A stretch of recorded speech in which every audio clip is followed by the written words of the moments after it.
2026 कह सकते हैं कि जाने वाला है। जाते जाते क्या जलवे दिखाएगा? 5 महीने में आप पहले कई इश्यूज देखेंगे भारत में। भारत और पाकिस्तान के बीच तनाव बढ़ेगा, हो सके तो छोटे मोटे कुछ हो सकता है। चाइना के साथ मित्रता में कहीं बाधा आएगा। ब्रज वृंदावन की ओर एक जल प्रलय आ रहा है। पिछले साल तो बहुत परेशानी किया, साधु संतों को सबको परेशानी किया, 1 महीने तक जल रहा, तो इस साल भी आने के समय है। माता वैष्णो देवी क्षेत्र बार बार पिछले साल हुआ था, इस साल भी हो रहा है। पिछले 5 साल 4 साल 2 साल पहले देखो, 2 साल पहले देखो, ऐसा नहीं है।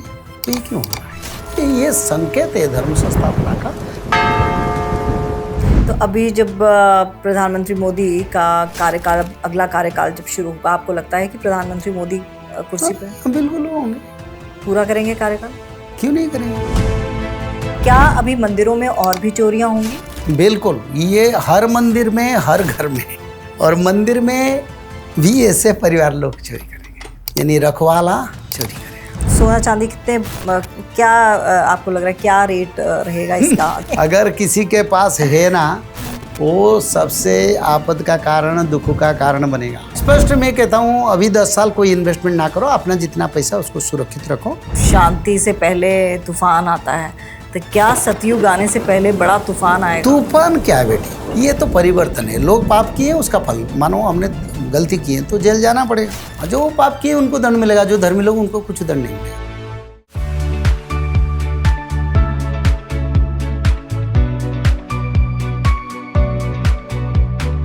अगर मैं कहूं कि एक ही फ्रूट में विटामिन सी, एंटीऑक्सीडेंट्स और ओमेगा 7 जैसे पावरफुल न्यूट्रिएंट्स नेचुरली मिल सकते हैं, तो इसलिए वेल विद सी बकथॉर्न को कहा जाता है Himalayan super fruit. Well with sea buckthorn pulp में नेचुरली मौजूद विटामिन सी और एंटीऑक्सीडेंट इम्यून सिस्टम को सपोर्ट करने में मदद करते हैं, जबकि ओमेगा 7 और healthy fatty acids skin health और ओवरऑल वेलनेस के लिए बेनिफिशियल हो सकते हैं।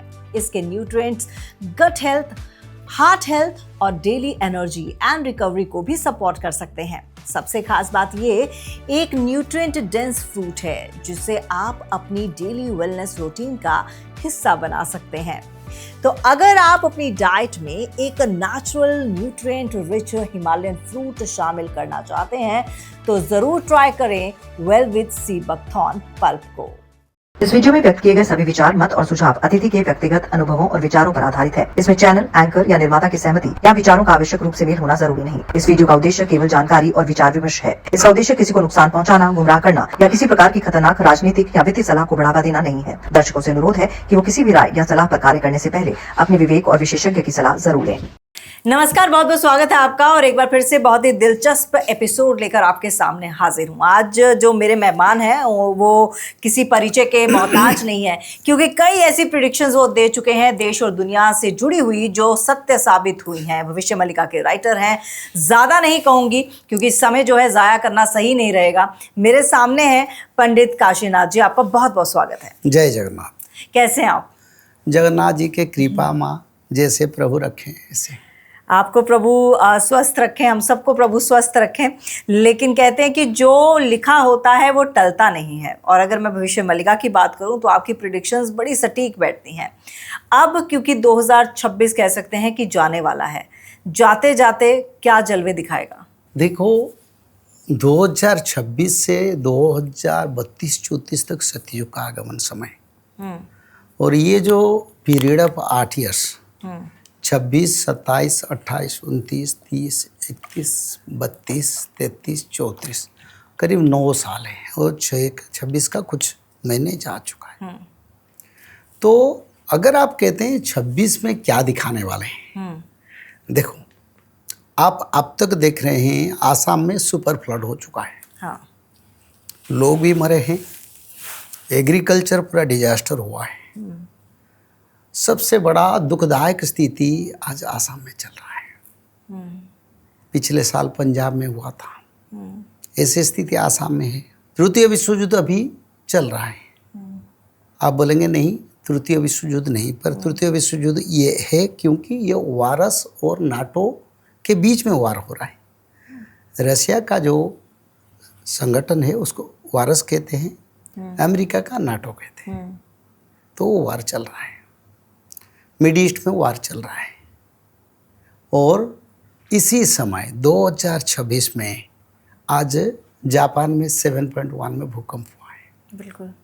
तो बाकी रह गया अभी जुलाई चल गया, अगस्त, सितंबर, अक्टूबर, नवंबर, दिसंबर, 5 महीने 5 महीने में आप पहले कई इश्यूज देखेंगे भारत में।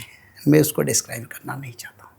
थोड़ा सा डिस्क्राइब तो आपको करना पड़ेगा। देखिए, वो तो कंट्रोवर्सी रहे तो लोग देखेंगे ना, मैं बताऊंगा समय के साथ। पर कुछ नई इशू जो आ सकता है, जो इशू को समस्या भी बन सकता है, जैसे पॉलिटिकल, सोशल। देखो, हमारे देश एक प्रजातंत्र शासन है, जहाँ प्रजा शासन होता है। प्रजा शासन में हमेशा ही ऐसा उथल पुथल रहता है। बिल्कुल। पर इशूज का मैं बात कर रहा हूँ राजनीति में विपक्ष और सपक्ष, ये दोनों दल रहते हैं और राजनीति होता है। पर इशू क्रिएट होता है तो दोनों को परेशानी होना पड़ता है। इशू का बात मैं कह रहा हूँ। ठीक है, थोड़ा सा तो हिंट दीजिए, कैसा इशू रहेगा? जैसे अभी हमने देखा पेपर लीक से जुड़ा हुआ इशू था, तो क्या कुछ पैसों से जुड़ा हो सकता है, बच्चों से जुड़ा हो सकता है? जैसे साइंस डेवलपमेंट कर रहा है, मनुष्य का मन भी डेवलपमेंट कर रहा है। जो पिछले 1000 साल से मनुष्य ने नहीं सोचा था, आज उसको इशू बनाएगा। समझते हैं? पिछले 1000 साल से, 1000 साल नहीं तो हमारा गणतंत्र हो प्रतिष्ठा हुआ 1947 में। तो 1947 के पास जो नया चीज़ आएगा, नया तत्व आएगा, नया रिवोल्यूशन आएगा, आप लोग देखेंगे। तो उसको हम डिस्क्राइब करना सही नहीं है। ये भगवान का इच्छा हमारे देश में शांति रहे, पर शांति तब रहेगा जब मनुष्य लोग धर्म और पवित्रता को पालन करेंगे। तो इसलिए ये 2026 में आप लोग देखेंगे नया इशू। ठीक है, आप बिल्कुल समझते हैं, क्योंकि आप इसको, अब बड़ा नॉलेज है आपके इस बारे में तो उसका मैं बोलना नहीं चाहूँगा। दूसरा, भारत और पाकिस्तान के बीच तनाव बढ़ेगा, हो सके तो छोटे मोटे कुछ हो सकता है। समझते हैं? ठीक है। और तीसरा, चाइना के साथ मित्रता में कहीं बाधा आएगा। चौथा, अमेरिका भारत के ऊपर टैरिफ लगाना, भारत के विरुद्ध में कार्य करने से आगे बढ़ेगा और कुछ इशू बनाएगा जो भारत के लिए अच्छा नहीं होगा। ठीक है। आगे ये जो समय, जो पंचभूत का प्रलय का बात मैं कह रहा था, धरती, जल, वायु, अग्नि और अंतरिक्ष, आज आसाम में सुपर फ्लड हो रहा है। आगे भारत में कई राज्यों में, जैसे उत्तर प्रदेश हो, जैसे पंजाब हो, हरियाणा, दिल्ली के नदियाँ का तटवर्ती क्षेत्र हो, और लगे हुए आसाम, अरुणाचल प्रदेश, सिक्किम, नागालैंड, कश्मीर, राजस्थान, गुजरात, उड़ीसा, बिहार, बंगाल, मध्य प्रदेश, कई क्षेत्र में बड़े बड़े जल प्रलय आप देखेंगे।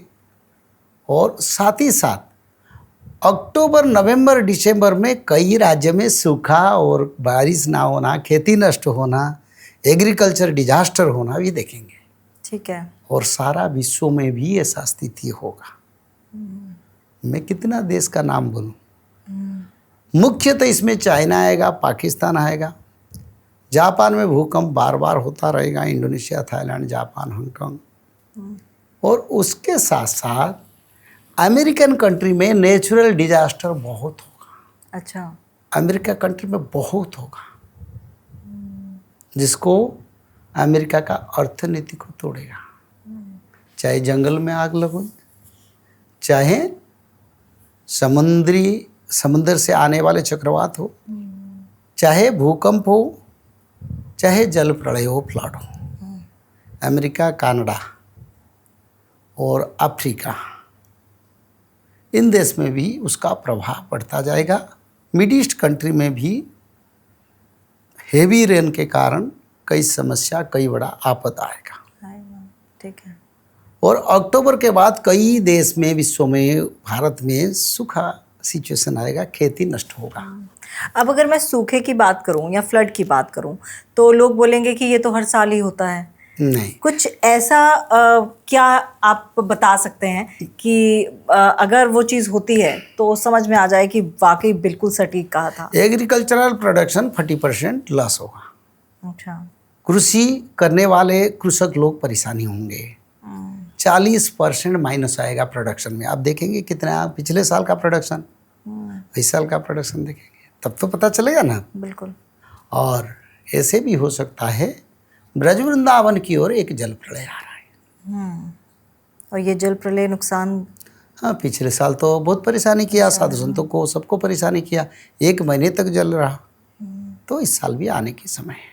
पिछली बार पॉडकास्ट में आपने मुझे बताया था कि मथुरा वृंदावन में जब जल प्रलय आएगा तो कल की अवतार होगा, माफ कीजिएगा, सतयुग आएगा, सतयुग का संकेत होगा, युग परिवर्तन का संकेत। हाँ, कलयुग जाएगा और युग परिवर्तन का संकेत भक्तों को पता चलेगा, ताकि ये जल प्रलय जो हो रहा है ये अभी समय है एक नवयुग को जाने के लिए।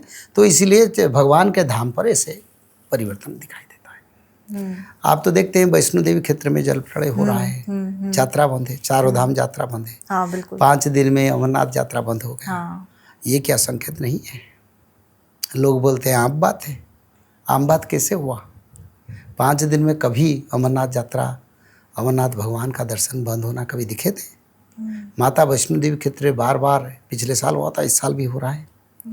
पिछले 5 साल, 4 साल, 2 साल पहले देखो, 2 साल पहले देखो, ऐसा नहीं है। तो ये क्यों हो रहा है? ये संकेत है धर्म संस्थापना का।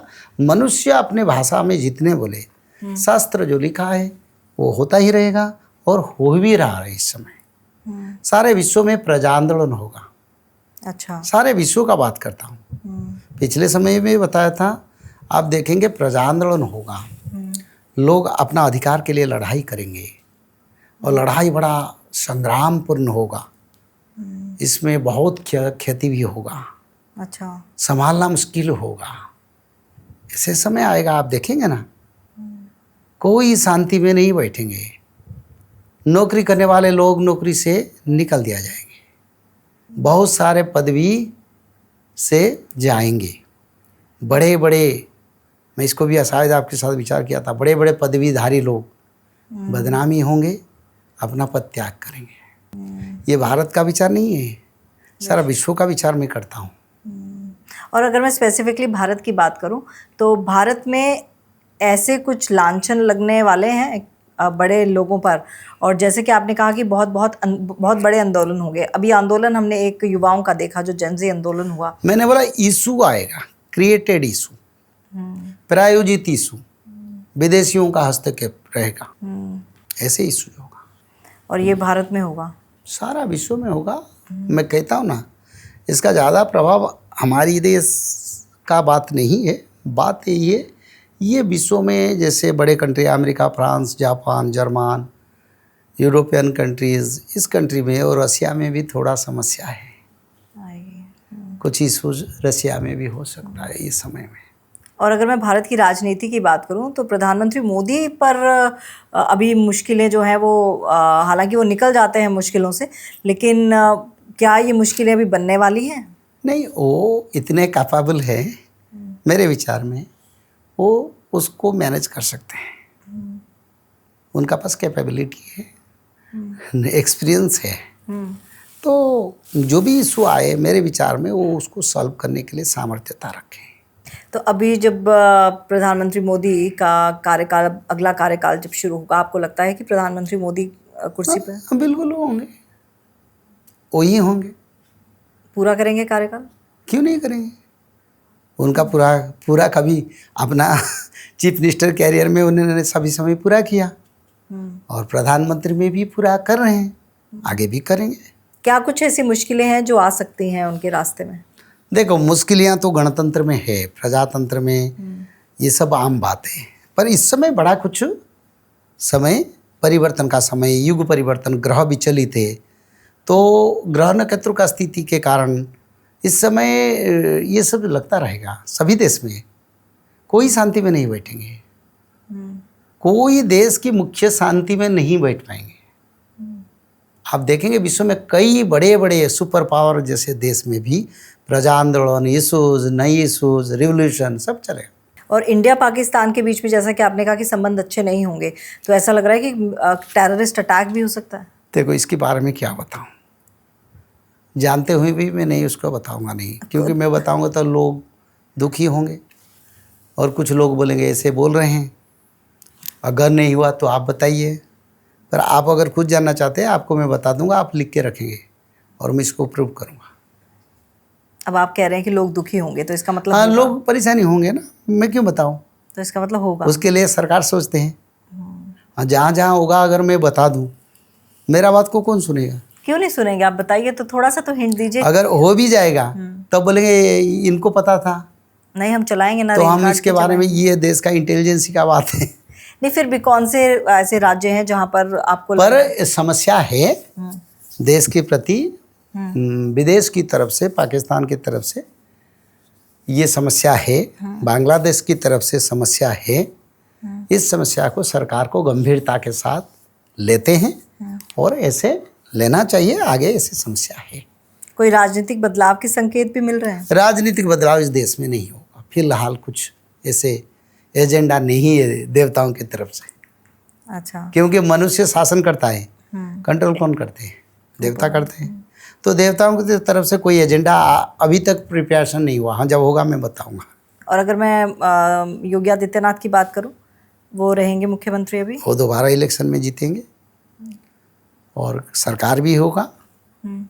और सरकार इतना नहीं, पर मुख्यमंत्री के लिए उनके लिए थोड़ा कंट्रोवर्सी आ सकता है, पर वो होंगे मुख्यमंत्री। पर संख्या के हिसाब से मैं अभी नहीं बताऊंगा, आपको बताऊंगा कैसे होंगे, इसको बताना नहीं चाहिए। थोड़ा बहुत तो बता दीजिए। क्यों बताएं, देखिए हम पॉलिटिकल लोग नहीं हैं। हम धर्म प्रचार करते हैं, आप पॉलिटिकल प्रश्न करते हैं तो उसका उत्तर रखता हूँ। मेरा लक्ष्य है लोग सत्य, शांति, दया, क्षमा पालन करें, आने वाले बीमारी, आने वाले आपस से मनुष्य सभ्यता का रक्षा हो और एक सत्ययुग निर्माण हो जहाँ सत्य, शांति, दया, क्षमा, मैत्री रहे, भगवान विष्णु का हर घर में पूजा हो, सनातन धर्म का विश्व में प्रतिष्ठा हो। क्या कुछ बीमारी भी आने वाली है? बीमारी आने वाले हैं, बीमारी आने वाले 2026-27 में बीमारी आने वाले, पर 28 के अंत में जो बीमारी आएगा वो मनुष्य के लिए बड़ा आफत बनेगा, सारा विश्व में घूम घूम के आएगा।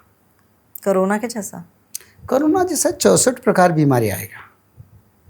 और इस समय कोरोना नहीं, यानी ना करो नहीं, इस समय लोगों को कीमत चुकाना पड़ेगा। अच्छा, कीमत चुकाना पड़ेगा। जो लोग धर्म को नहीं मानते, जो लोग जीव हत्या करते हैं, जो पराई का अनिष्ट करते हैं, जो अहंकार गर्व से चलते हैं, जो लोग सनातन की भगवान विष्णु के पूजा नहीं करते, जो लोग त्रिकाल संध्या नहीं करते, उनके लिए बीमारी कीमत चुकाना पड़ेगा। इसमें कोई शेड्यूल परिवर्तन नहीं होगा, ये शेड्यूल फाइनल है। आपने पहला शेड्यूल मेरे को बोला था, मैं बोला शेड्यूल नहीं हुआ, पर ये शेड्यूल्ड फाइनल है। 28 के अंत में बीमारी आएगा, सारा विश्व में कबलित करेगा बीमारी। 2028 के अंत में हमारे देश को आएगा, पहले सारे देश में, विश्व में घूमेगा, घूम के आएगा। अच्छा, मतलब जो मुश्किल समय 2028 तक तो है ही है। नहीं, 2032-34 में बोलता हूँ, 9 वर्ष का बात कहा। मैं यू टर्न नहीं लेता हूँ, मैं जो बोलता हूँ उसका ही प्रमाण करता हूँ, उसकी प्रष्टान करता हूँ। कुछ लोग मेरे को प्रश्न किए जब हमारे देश में आंदोलन हुआ, मेरे को कुछ लोगों ने बोले, मैं पॉडकास्टिंग में भी आया था, आपने बोले मोदी जी आखिर प्रधानमंत्री, अभी सरकार तोड़ने वाले हैं, आप क्या बोलते हैं? मैं बोला मैं यू टर्न नहीं लेने वाला हूँ क्योंकि मैं ब्राह्मण हूँ और मेरे विचारधारा में कभी परिवर्तन नहीं आएगा। और फिर वही प्रूव हुआ, जो इमेज था सरकार का, वो इमेज को सरकार ने फिर पुनर्बार रिकवरी कर लिया। ठीक है ना? बिल्कुल। एक सवाल मैंने आपसे पहले पूछा था, वो दोबारा इस पॉडकास्ट में पूछना चाहूँगी, क्या अभी मंदिरों में और भी चोरियाँ होंगी? बिल्कुल, ये हर मंदिर में, हर घर में बेटा चोरी करेगा, अपने परिवार लोग चोरी करेंगे, और मंदिर में भी ऐसे परिवार लोग चोरी करेंगे। समझते हैं ना इसका भाषा को? यानी रखवाला चोरी करेगा, जो क्षमता में यानी उसको रखने के लिए जिम्मेदारी है, वही लोग चोरी करेंगे। बाहर का लोग चोरी नहीं करते मंदिर में, कोई भी मंदिर में। और घर में भी ऐसा चोरी होगा जो अपने परिवार लोग चोरी करेंगे। दिन में चोरी होगा रात में चोरी होगा, सुबह चोरी होगा, रास्ता में चोरी होगा, शहर में चोरी होगा, दुकान में चोरी होगा, भरे सभा में चोरी होगा। तो ये चोरी अभी कोई संकेत मिल रहा है कि किन मंदिरों में हो सकती है? देखिए, भारत में 4 धाम है। 4 धाम में तो हो चुका है, कोई तो बाकी नहीं है। और कई पवित्र क्षेत्र है, जैसे ब्रज वृंदावन है, हाँ। जैसे हमारा अयोध्या है, जैसे काशी विश्वनाथ है, जैसे महाकालेश्वर है। ये भी क्षेत्र है, धाम है। ठीक है। तो ये सभी जगह पर आप देखेंगे क्रमान्वय में ये कार्य चलता रहेगा। क्रमान्वय में सभी धाम, क्षेत्र, पवित्र पीठ, मंदिर, मठ, सभी जगह पर, और घर में भी और रास्ता में भी। दिन में जाते जाते लोगों को चोरी डकैती हुआ, बोले रात में चोरी होता है, लोग डरते हैं, दिन में भी चोरी करेंगे। इस समय आ रहा है। अच्छा, तो ये संकेत है किसी चीज़ का? ये संकेत है एक दुनिया के परिवर्तन का, युग परिवर्तन का संकेत है। ये संध्या समय है ना, कलयुग का। संध्या समय में क्या होता है, दिन में लोग अच्छा काम धंधा करते हैं, शाम होते तो अपना कर्म, जो गलत काम करते हैं उसी रास्ता को जाते हैं। तो ये कलयुग का संध्या समय चल रहा है।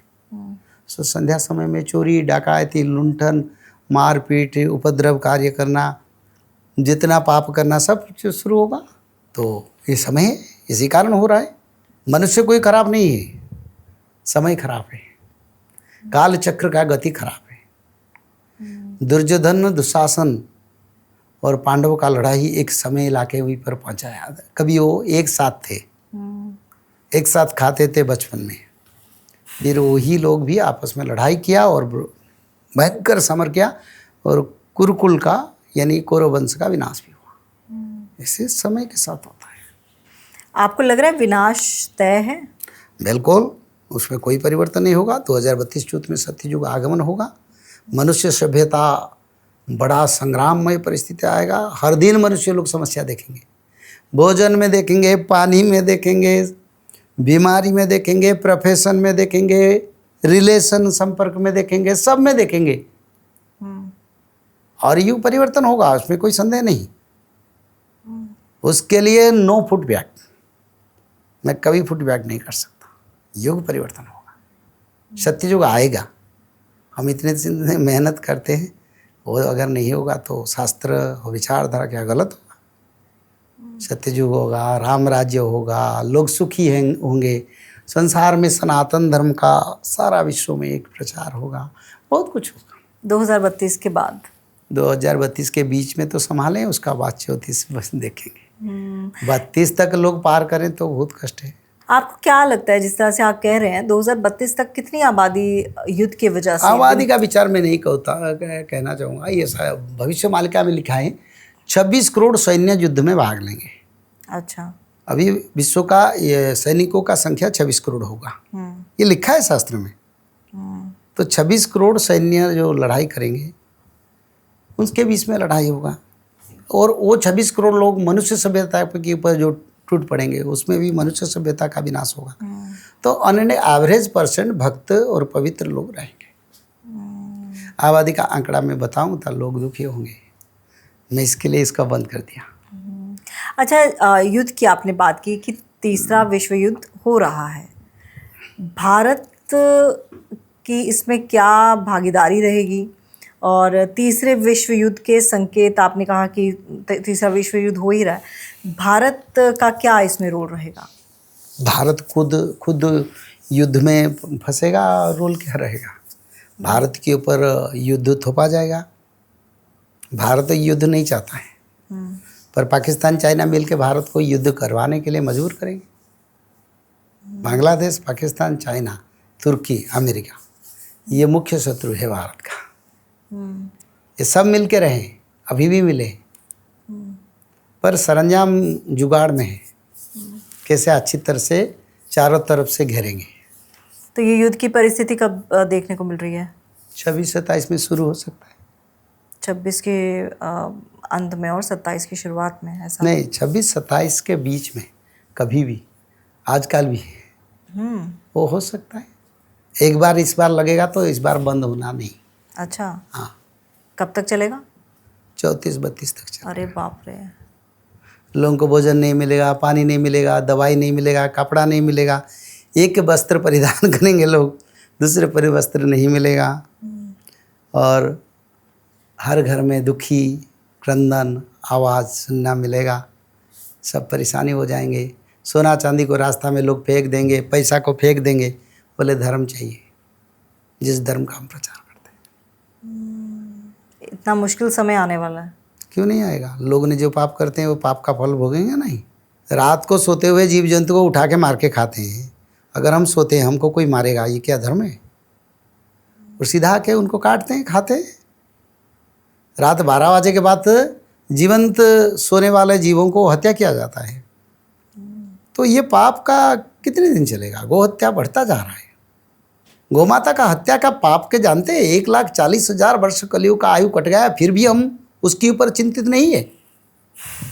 इतना बड़ा विनाश होगा, रोते रोते आंखों से पानी नहीं सूखेगा, किसी का रंग ढंग नहीं रहेगा, कोई बड़े गरीबी धनी किसी को नहीं छोड़ेंगे।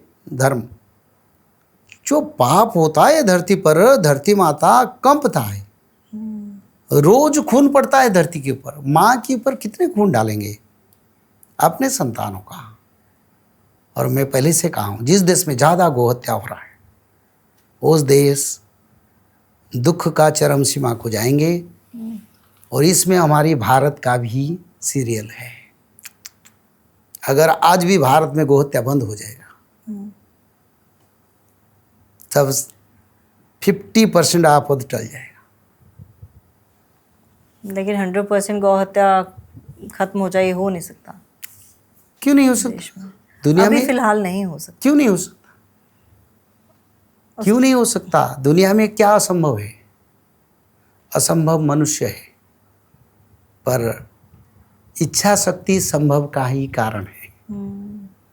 तो जिस देश में, मैं नहीं कहता हूँ कैटेगोरिकली, गोहत्या होता है, जीव हत्या होता है, मैं गोहत्या को भी पाप कहता हूँ, जीव हत्या को भी पाप कहता हूँ, मुर्गी हत्या को पाप कहता हूँ, बकरी को भी मारते हैं उसको भी पाप कहता हूँ, भैंस को मारते हैं वो भी पाप है, सब पाप है। तो ये पाप का फल मनुष्य लोग नहीं भोगेंगे। मनुष्य क्या सबसे बलियार है? मनुष्य से बलियार हमारी प्रभु है। और जिस दुनिया को उन्होंने सृष्टि किया, भागवत में क्या लिखा गया? गोमाता, जीव जंतु, भैंस, कुत्ते, बिल्ली, सब जो गृहपालित पशु हैं, डोमेस्टिक एनिमल्स, सबको पुत्रवत पालन करना। तो पुत्रवत पालन का अर्थ यही है। नहीं तो उसका फल लोग नहीं भोगेंगे? भोगेंगे। हाँ बिल्कुल भोगेंगे। भोगना चाहिए। जो पाप करते हैं उनको दंड पड़ना चाहिए। मैं तो कहता हूँ भगवान जल्दी करो, पाप बहुत हो गया। आप देखेंगे खून बहता है, एरिया हो जाता है। तो जीव हत्या जनित पाप के कारण मनुष्य का रक्षा नहीं है। और इसमें जो लोग इन्वॉल्व है सबको दंड मिलेगा, किसी को नहीं छोड़ेंगे। एक तो यहाँ दंड, दूसरा यम यंत्रणा जो होगा संजीवनीपुर में, वहीं पर भी 1,00,000 वर्ष यम यंत्रणा भी भोगेंगे। तो इसी कारण तो अभी विनाश हो रहा है। सबसे बड़ा पाप क्या है? जीव हत्या, भ्रूण हत्या। भ्रूण हत्या चलता है, जीव हत्या चलता है, तो विनाश के कारण फिर सर्वनाश होगा। और क्या कारण? नहीं होगा तो लोग तो मनुष्य को मार देता है। छोटे बच्चे कुछ नहीं मानते लोग। तो ये कितने दिन चलेगा? इसका तो कोई परिसमाप्ति होगा। जिस भगवान ने धरती में मनुष्य को सृष्टि किया, जीवों को सृष्टि किया, प्रकृति को सृष्टि किया, उनका भी जिम्मेदारी होता है संतुलन को रक्षा करना।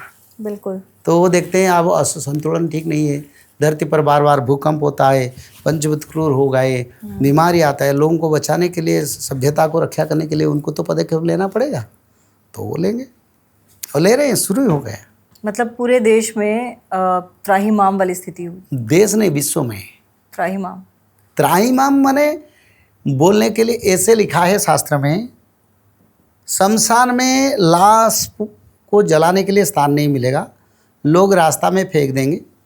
ऐसे भी लिखा गया, गांव लाश पड़ता रहेगा, क्योंकि लोगों ने पाप किए। और अभी भी रेस्क्यू का विचार मैं कर रहा हूँ। शास्त्र में लिखा है त्रिकाल संध्या करो, भागवत पढ़ो, शाकाहारी बनो, माधव नाम भजन करो, पराई का अनिष्ट ना करो, सत्यवादी बनो, छोटा दान करो। इसमें बचने के लिए तरीका, पर बचने के लिए तरीका को लोग परखते हैं शास्त्र सत्य ना मिथ्या। तुम कौन हो वो परखने वाले? दुनिया में कौन है लोग शास्त्र को परखेंगे? हाँ, सत्य मिथ्या तुम कौन हो? हाँ, विनाश काल है विपरीत बुद्धि। जब विनाश आता है ना, मनुष्य को दुर्बुद्धि दिखाई देता है। इसलिए हम प्रचार करते हैं मनुष्य का कल्याण के लिए। हम चाहते हैं मनुष्य सभ्यता का रक्षा हो। अभी भी समय है, लोग परिवर्तन हो सकते हैं। अगर परिवर्तन नहीं होंगे तो परिवर्तन से परे जो विनाश हो, उस विनाश को देखेंगे। होगा, उसमें संदेह नहीं है। ये परिवर्तन है क्या? जैसे अभी हमने देखा कि जिस तरह से युवाओं ने आंदोलन किया इस्तीफा देने के लिए, तो इसको भी परिवर्तन ही माना जा रहा है कि ये नए युग की शुरुआत है। युवाओं का एक नया तरीका था आंदोलन का, जो चीज़ बाकी लोग नहीं कर पाए, पिछली पीढ़ियां नहीं कर पाई, इन बच्चों ने करके दिखा दिया, जिसको जेन ज़ी कहा जाता है। तो ये परिवर्तन है या फिर ये गलत रहा है? आसाम में एक स्टूडेंट फोरम बना था, आसाम गण परिषद। अच्छा। कई दिन शासन किया। अच्छा, तो क्या परिवर्तन लाया मेरे को बताओ। तो आपका कहना है? बताइए। परिवर्तन जब तक विचारधारा में, भोजन में सात्विकता का आचरण मनुष्य में नहीं आएगा तो परिवर्तन क्या होगा? परिवर्तन कैसे? मैंने देखा हो ना, कई स्टूडेंट फेडरेशन शासन लिए हैं। कभी कई युवा भी भारत में अभी भी शासन पर है। बिल्कुल। वो कभी युवाओं के बारे में सोचते हैं? भारत में अभी कई यंग जनरेशन पदवी पर है। ठीक। राज्य में है, केंद्र में है। वो कभी यूथ के बारे में एक बात बोलते हैं? बताइए ना, सच बात बोलो। नहीं, वो तो फिर कभी उनकी भाषा में इसका सुने हैं? ये तो फिर पक्ष विपक्ष वाली बात हो गई ना। विपक्ष नहीं, जो लोग क्षमता में है, मिनिस्ट्री में है, वो कभी युवाओं के बारे में बोलते हैं? नहीं। क्यों नहीं बोलते हैं? इसीलिए तो कहा जा रहा है ना। हमारा उड़िया में एक शब्द है, गोपबंधु दास ने लिखे थे स्वाधीनता संग्रामी।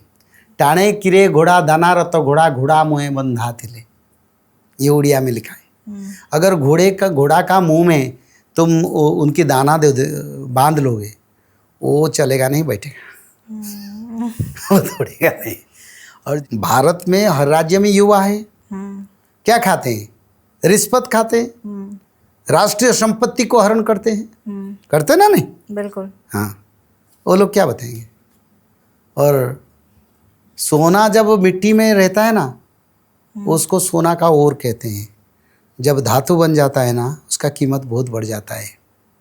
और उसका बाद उसको ऐसे सिक्योरिटी में रखा जाता है, तो सिक्योरिटी में कोई नहीं जा पाता है। तो मिट्टी में जब सोना रहता है, उसके ऊपर लोग चढ़ते हैं, घूमते हैं, फिरते हैं, बोले यहाँ सोना है। तो ऐसे कोई पद भी मिल जाता है ना, वो लोग उसका बाद क्या करते हैं? पास लोग नहीं जा पाते। तो परिवर्तन जब आचार विचार में नहीं है, कोई भी शासन करे, कोई भी आए, कोई लाभ नहीं मिलेगा। एक शाकाहारी लोग, एक योगी लोग, एक शराब ना पीने वाले लोग, एक संस्कारित लोग अगर शासन करेगा, तब हमारे देश में शासन में परिवर्तन, विचारधारा जो आप बोलते हैं युवा शासन कुछ करेंगे, या कोई भी शासन हो। मेरे को चाहिए आध्यात्मिक शासन। उसी से कल्याण होगा। उसी से कल्याण होगा ना, निश्चित कल्याण होगा। आप देखिए उत्तर प्रदेश में क्रिमिनलाइजेशन कितना हो रहा था, आप खुद बताइए। मैंने कोई पार्टी का लोग नहीं हूँ। मेरे को कोई पॉलिटिकल पार्टी लोगों के साथ संपर्क भी नहीं है। हाँ। क्योंकि मैं धर्म प्रचार में हूँ। मैं उनका मुंह को देख के नहीं बता रहा हूँ, ना उनका साथ मेरा कोई विचारधारा। पर विचारधारा यही है, मैंने देख रहा था हर दिन क्रिमिनलाइजेशन, लड़ाई, पुलिस के साथ लड़ाई, गुंडा दादागिरी बढ़ रहा था। अभी तो नहीं है। नहीं है। मैंने रात में एक रात उत्तर प्रदेश पूरा कवर किया, अच्छे से 700 किलोमीटर। कहीं कोई रुकावट नहीं, कुछ नहीं। मैं बोला उत्तर प्रदेश अच्छा है। नहीं, वो तो क्राइम के मामले में तो सही हुई है।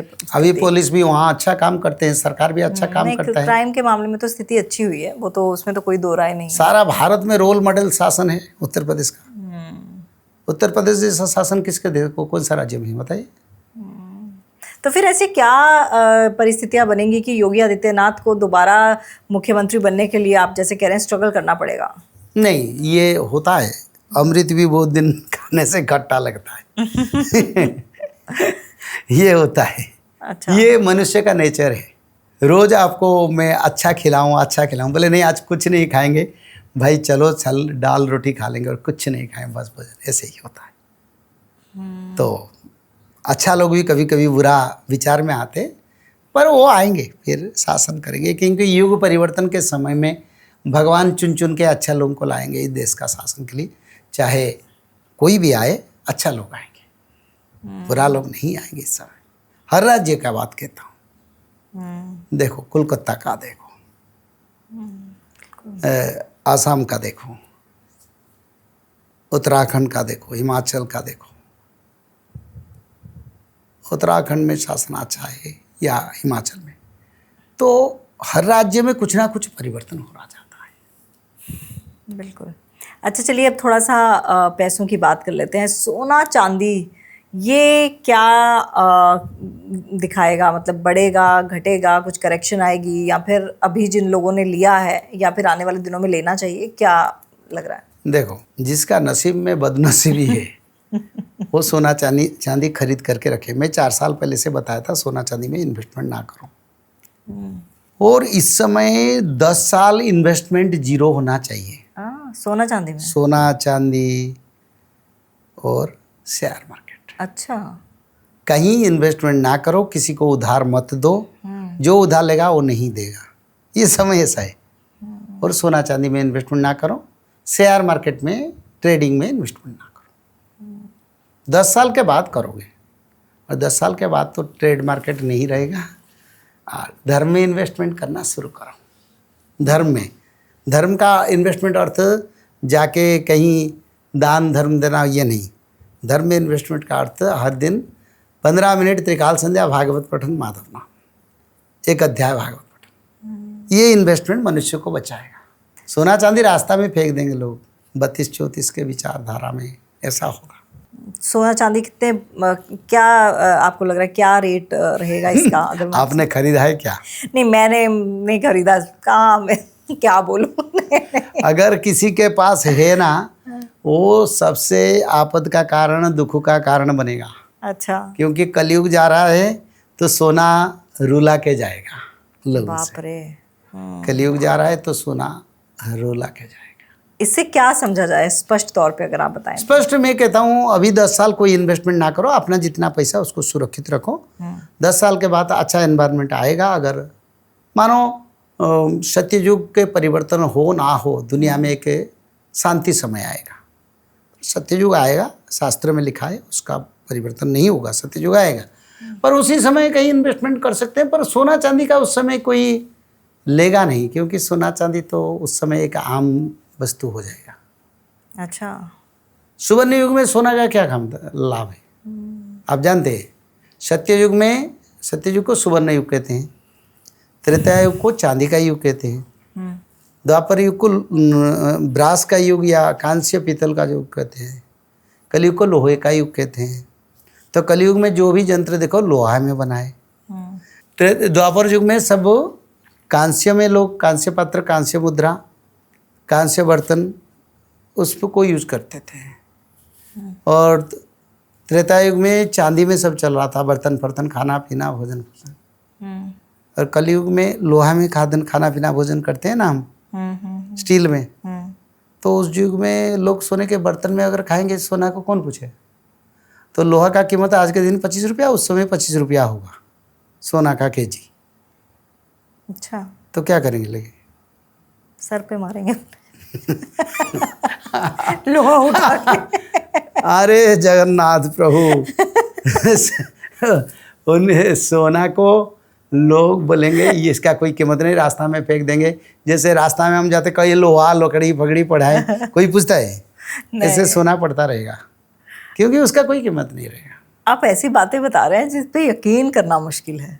अब मैं पहले से बताया था, जे भारत में, विश्व में खाद्यान्न का महंगाई होगा, बीमारी आएगा। बीमारी आया लोग समझे, महंगाई बढ़ा लोग समझे, सरकार आएगा लोग समझे, प्रकृति प्रलय आया लोग समझे। आप देखिए मेरा कौन सा कमेंट में लोग बोलते हैं ये नहीं हो रहा है। ठीक है। आप देखिए ना, एक कमेंट मेरे को बताइए, नहीं नहीं, आपकी भविष्यवाणी तो सारी सटीक बैठी है। तो सत्य होता है, शास्त्र सत्य है। हम शास्त्र प्रचार करते हैं, ब्राह्मण कुल में जन्म है, धर्म कार्य में जुड़े हैं। ये कोई आर्थिक लेन देन का कार्यक्रम नहीं, ये धर्म रक्षा, मानव रक्षा के लिए हम काम करते हैं, मानव सभ्यता कल्याण के लिए, लोगों को परिवर्तन के लिए वार्ता दे रहे हैं, वही तो बात है। तो 2032 तक सतयुग देखने के लिए कौन बचेगा? जिन्होंने अच्छे काम किए होंगे।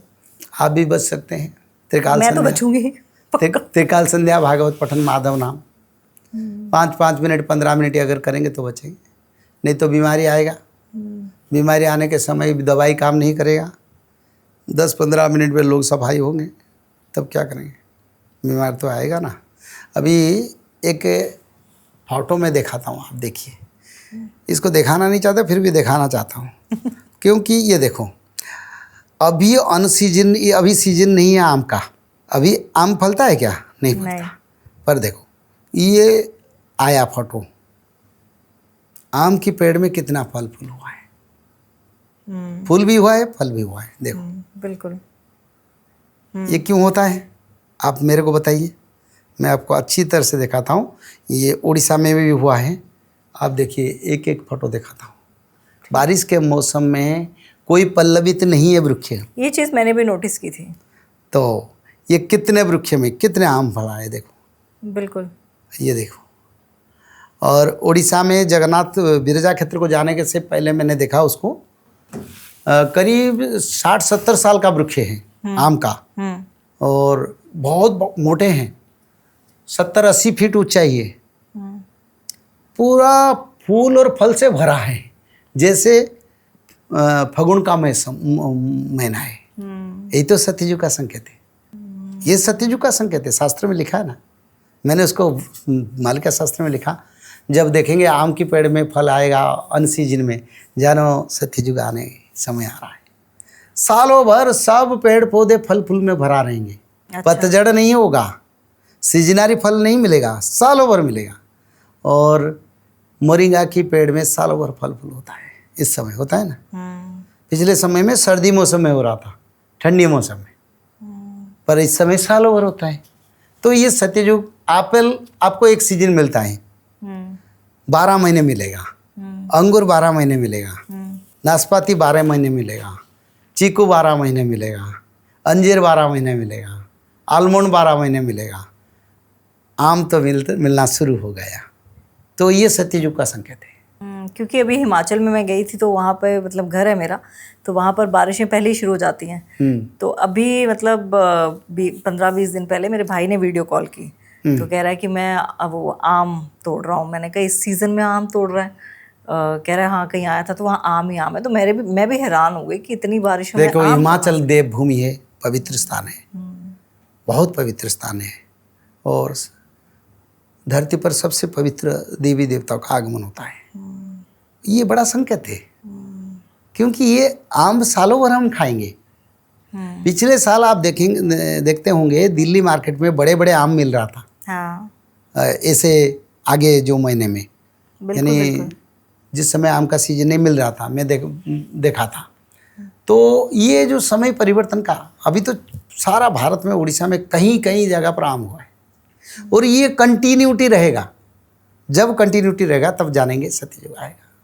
ऑलरेडी प्रकृति में परिवर्तन भगवान कर चुके हैं, मनुष्य में परिवर्तन के लिए डिजास्टर होगा। और कहते हैं ना कि मतलब शांति से पहले तूफान आता है, तो क्या सतयुग आने से पहले बड़ा तूफान आएगा? तूफान क्या है बेटी, ये तो परिवर्तन है। लोग पाप किए, उसका फल, मानो हमने गलती की है तो जेल जाना पड़ेगा। जो पाप किए उनको दंड मिलेगा, जो धर्मी लोग उनको कुछ दंड नहीं मिलेगा। जो शाकाहारी हैं, त्रिकाल संध्या करते हैं, भागवत पढ़ते हैं, माधव नाम बसे, उनको कुछ दंड नहीं आएगा। इसलिए तो इसको हम प्रचार करते हैं। ये सारा विश्व में प्रचार होगा, हो भी रहा है, और सभी लोग इसी मंत्र को ध्यान करके बचेंगे। कोई बड़ी दुर्घटना होने वाली है? बहुत सारे बड़ी दुर्घटना होगा। आसमान से गिरने वाले समय आएगा आगे, बड़े बड़े एस्ट्रॉयड आएगा। अच्छा। और 7 दिन 7 रात अंधेरा होगा, और 7 दिन बारिश होगा। धरती पर ऐसे भूकंप होगा जिसका मैग्नीट्यूड 16 से 18 तक आएगा। उत्तर मेरु दक्षिण मेरु संपूर्ण कोलाप्स हो जाएगा। बहुत कुछ हो। बड़ा आपद का बात आएगा, परमाणु वार होगा, हाँ हाँ सब होगा। बाप रे, बड़ा डरावना ये सब। नहीं डरावने का, शांति है ना। जो निरीह सरल जीव लोग बोलते हैं ना, एनिमल को रक्षा करो, जीव जंतु को रक्षा करो, और उसको भी मैं कहता हूँ जीव जंतु को रक्षा करो, एनिमल को रक्षा करो, ना मारो, नहीं तो खुद मरोगे। वही तो बात है, और क्या। कोई ऐसे बड़े नाम भी हैं जिनकी बड़ी चर्चा रहेगी? कौन सा बड़े नाम? कोई भी किसी भी पेशे से हो, चाहे वो राजनीति से हो, चाहे वो कोई सामाजिक कार्यकर्ता हो, या धर्म से जुड़ा कोई व्यक्ति हो जिसकी काफ़ी चर्चा बनेगी। चर्चा तो बनेगा भविष्य मालिका का, अच्छा, चर्चा तो बनेगा भगवान कल्की का, चर्चा तो बनेगा संभल का, उत्तर प्रदेश का, आगे बनेगा सनातन केंद्र का मूल केंद्र क्षेत्र बनेगा उत्तर प्रदेश के संभल, सनातन प्रचार का और सनातन तंत्र का उत्पत्ति क्षेत्र, उद्गम क्षेत्र बनेगा। और कल के धाम को सब लोग जाएंगे। कल के भगवान का चारों ओर प्रचार प्रसार तो देखेंगे। इससे समय आएगा भविष्य मालिका कल की भगवान के बारे में हर चैनल में हर समय में विचार होगा। थोड़ा इंतजार कीजिए, 1 साल, ज़्यादा नहीं, वो बढ़ता जाएगा। और जब कल की अवतार होगा तो कुछ संकेत मिलेंगे कि मुझे या किसी और को पता चल जाए कि अब अवतार आ गया है, अब प्रभु अवतरित हो गए हैं। शास्त्र के अनुसार तो प्रभु अवतरित हो चुके हैं। तो फिर इतना ज़्यादा त्राहिमाम क्यों? जो लोग गलती किए उनका साफ सुथरा होकर तो आ चुके हैं प्रभु नीचे। शास्त्र में लिखा है। आपको शास्त्र को तो हम विश्वास करते हैं ना, ठीक है, हाँ। अगर भविष्य मालिका शास्त्र नहीं होता तो लोग सोचते हैं ऐसा हो रहा है फिर आगे अच्छा हो जाएगा। पर ये हम कॉन्फिडेंटली कैसे कहते हैं आगे ये 2034 तक चलेगा और पुण्य सत्ययुग का आगमन का होगा। सूरदास जी ने लिखे हैं, सहस्र वर्ष तक सत्य युग बीते पुनि जगदीशा फिरे। जगदीशा यानी ब्रह्मांड के विष्णु ठाकुर जी आएंगे। कब आएंगे ना, संभवतः 2000 के बाद आएंगे, 2000 मसीहा के बाद कल के आएंगे। सूरदास जी ने लिखे, तो मैं मना करूँगा नहीं आएंगे। अच्युतानंद ने लिखे हैं, एक उड़िया का पंक्ति, ओरिजिनल मालिका लोग बोलते हैं बहुत, ओरिजिनल मालिका शास्त्र ये नहीं है। बोलते ना ये ठीक डिकोड नहीं हुआ, ओरिजिनल मालिका शास्त्र नहीं। जो लोगों को उड़िया का ज्ञान नहीं वो लोग बोलते हैं, पर मैं उड़िया का लोग हूँ, उड़ीसा में मेरा जन्म है। एक पंक्ति में कहता हूँ, ठिकणा अमरपुर ठाकुर तहिरु हेबे बाहर ठारी 5 सहस्र तुधर। यानी भगवान कल की 5000 वर्ष के बाद अवतरित होंगे। तो 5000 वर्ष के हिसाब से अभी कलयुग को कितना आयु है? 5127 है। तो शास्त्र में लिखा है, मैं बोलूँगा नहीं ये नहीं होगा। नहीं वो होगा, मैं कह रही हूँ नहीं हो चुके हैं। शास्त्र कहता है, शास्त्र कहता है 5000 वर्ष के बाद प्रभु अवतार होंगे। कली युग 5 सहस्र गले विष्णु जे जन्म हुईवे भले 5 सहस्र से नर शरीरे विष्णु जे राजुति करिए भले। ये भविष्य मालिका का एक तत्व है। तो 5000 वर्ष के बाद कल की जन्म होंगे, शास्त्र में लिखा है। मैं कैसे बोलूँगा नहीं होंगे? ठीक है। मेरी क्यूरियोसिटी पता क्या है कि कोई अवतार हुआ है तो वो हमें, जैसे भगवान अदृश्य होते हैं, है ना, हम उनको सिर्फ महसूस कर सकते हैं, वो निराकार है, वो हमें नहीं, वो निराकार भी है, वो अनाकार है, सविकल्प है, निर्विकल्प है, निरंजन है, सगुण है, निर्गुण है। हाँ। यानी सगुण मानव रूप को कहते हैं, निर्गुण कहते हैं निराकार निरंजन को। मैं वही कह रही हूँ कि वो मानव रूप हमें दिखाई देगा। हाँ, मानव रूप में ये लिखा है ना, शास्त्र में लिखा है, संबल ग्राम मुख्यस्य ब्राह्मण्यस्य महात्मन भवने विष्णु जसस्य कल की प्रादुर्भविष्यति। भगवान संबल ग्राम के एक ब्राह्मण के घर में विष्णु जस गान करने वाले एक ब्राह्मण के पुत्र के नाते जन्म होंगे, पुत्र के नाते जन्म होंगे। एवं काले संप्रवृते सर्वमृक्षमयं भवेत् विप्रस्य विष्णु जसस्य पुत्र कल की भविष्यति। पुत्र कल की भविष्यति यानी उनका संतान कल की होंगे, विष्णु जस गान करने वाले। तो शास्त्र में लिखा है। मतलब हम देख पाएंगे? हाँ, जो अगर आपका धर्म बल होगा तो आप देखेंगे। हाँ, मतलब सब नहीं देखेंगे।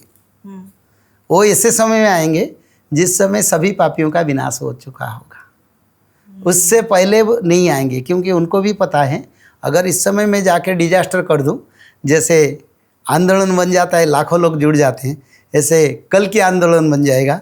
तो सारा विश्व कल के भगवान के शरण में आएंगे, बोले प्रभु सर्वधर्मम परित्यज्य हम मामेकम शरणम ब्रज, यानी प्रभु मैं आपकी शरण में जा रहा हूँ, हम सभी धर्म को परित्याग किया, हमको रक्षा करो। उन लोगों ने पाप करेंगे, अधर्म करेंगे, सब दुर्नीति करेंगे, फिर आके पाप छुड़ाएंगे और कुछ दिन के बाद वही पाप को फिर फैलाएंगे। तो ये भगवान क्या करेंगे ना, ये शास्त्र में लिखा है, जब सारे पापी अधर्मियों का विनाश होगा तब कल की प्रकाश होंगे। उससे पहले गुप्त में रह के धर्म संस्थापना करेंगे, गुप्त में रहेंगे, कोई नहीं जान पाएगा। कोई नहीं जान पाएगा। कोई इस तरह का मंदिर भी बनाया जाएगा कल की अवतार का? कल की मंदिर अभी बन रहा है संभल में, उत्तर प्रदेश मुरादाबाद संभल में कल की धाम बहुत भव्य मंदिर बन रहा है। भारत में करीब 600 कल की मंदिर है, बहुत कल की भक्त है। ये दिल्ली में कल की मंडल भी है ना। मेरा कथा है आगे वहीं पर, सितंबर 5 में एक कथा है, अगस्त 16 को संभल में कथा है। कल्कि का मतलब क्या होता है वैसे? कल्कि का मतलब नहीं, अर्थ है, ये होता है। मतलब तो हम पार्थिव तत्व में कर सकते हैं, अर्थ आध्यात्मिक तत्व है। इसका तत्व ये कल यानी जंत्र है, मशीनरी की अर्थ सारे जंत्रों का वो मालिक है। अरे वाह। टेक्नोलॉजी का, साइबर सिस्टम का, इंटरनेट का, सैटेलाइट का, बड़े बड़े टेक्नोलॉजी AI का वो मालिक बन के आएंगे, वो उसको फेल कर देंगे। उनका पास वो चाबी है उनके पास, कल की। चलिए, बहुत अच्छा लगता है ये सुनने में कि आप अगर धर्म के साथ चलें और आप अगर त्रिकाल संध्या त्रिकाल संध्या पढ़ें, भगवत गीता पढ़ें और भगवत गीता पढ़े, भागवत उस पर मेरा विचार नहीं है। त्रिकाल संध्या के बिना सत्ययुग जाना संभव नहीं। भगवान विष्णु के पूजा बिना सत्ययुग को जाना संभव नहीं है। भागवत पढ़ने के बिना सत्ययुग को जाना संभव। आप सब बोल देंगे, मैं एक्सेप्ट नहीं करूँगा। ये कैटेगोरिकली कन्फाइंड है। ठीक है। किसी मंत्र, किसी शास्त्र क्या करने से मनुष्य लोगों के पास भक्ति, ज्ञान, वैराग्य और सदाचार आएगा, वो सत्ययुग हो जाएगा। आप भी त्रिकाल संध्या ज़रूर पढ़िए। और सतयुग, क्योंकि जिस तरह से पंडित काशीनाथ जी कह रहे हैं, मुझे तो बोलने में भी डर लग रहा है कि कोई गलत ना बोल दूँ, ताकि बोलेंगे कि ये मैंने नहीं कहा था, मैंने ये कहा था। तो जैसे कि कह रहे हैं कि आप अगर सतयुग आपको जाना, और बड़ी अच्छी अच्छी बातें बताई, जीव हत्या नहीं करनी चाहिए, आप नॉनवेज ना खाएं तो बहुत ही अच्छा है। पराई का अनिष्ट ना करना चाहिए। हाँ, पराये का अनिष्ट ना कीजिए। और सबसे बड़ी बात, किसी को उधार मत दीजिएगा। वो उन्होंने कहा कि कोई वापस नहीं करेगा, अभी कोई नहीं देगा। देखो, भारत में अगर कोई भी 95% नहीं 99 उधार देने वाले को उधार नहीं मिलता। बैंक उधार देता है उसको भी नहीं मिलता। आगे कोई किसी को नहीं देंगे, सब बोलेंगे हमारे पास नहीं है। हम भिखारी बन गए। बहुत सारे कंपनी बैंकक्रप्ट बन रहा है, सब कुछ चल रहा है ना, खेल अभी शुरू हो गया। कोई ऐसा तो रिश्ता होगा जो बना रहेगा। आप जैसे कह रहे हैं कि सब एक दूसरे को दूसरे के दुश्मन होंगे या फिर उधार नहीं देंगे। दुश्मन नहीं बनता हूँ। आप दुश्मन तभी बनते हैं किसी को उधार देते हैं। नहीं, कोई अगर उधार नहीं देगा ना, वो आपको अच्छा समझेगा। जिस दिन उधार देंगे, मांगेंगे, वो आपका शत्रु, बोले ये मेरा बड़ा शत्रु है। मैं ऐसा कहता हूँ। नहीं, मैं उधार की बात नहीं कर रही। मतलब रिश्ता, मतलब जैसे रिश्तों में भी आपने बताया कि खटास आएगी। माँ बेटे का रिश्ता, माँ पुत्री का रिश्ता, माँ बाप का रिश्ता, वो रिश्ता तो अटूट रहेगा ना। कैसे रहेगा? अगर हमारी बच्चा मदिरा खाता है, मांस खाता है, जीव हत्या करता है, उनका पास धर्म कहाँ आएगा?